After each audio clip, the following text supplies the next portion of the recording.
yung magpaluko. Alam mo, Parliament, ang ambisyon niyan, karamihan, galing kay Lisa Marcos, pati kay Romualdez. Bongbong bangag yan.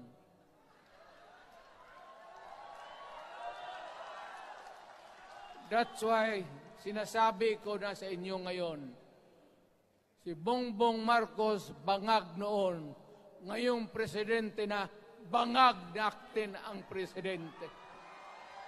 Kayong mga military, alam ninyo yan. Lalo na yung nasa Malacanang.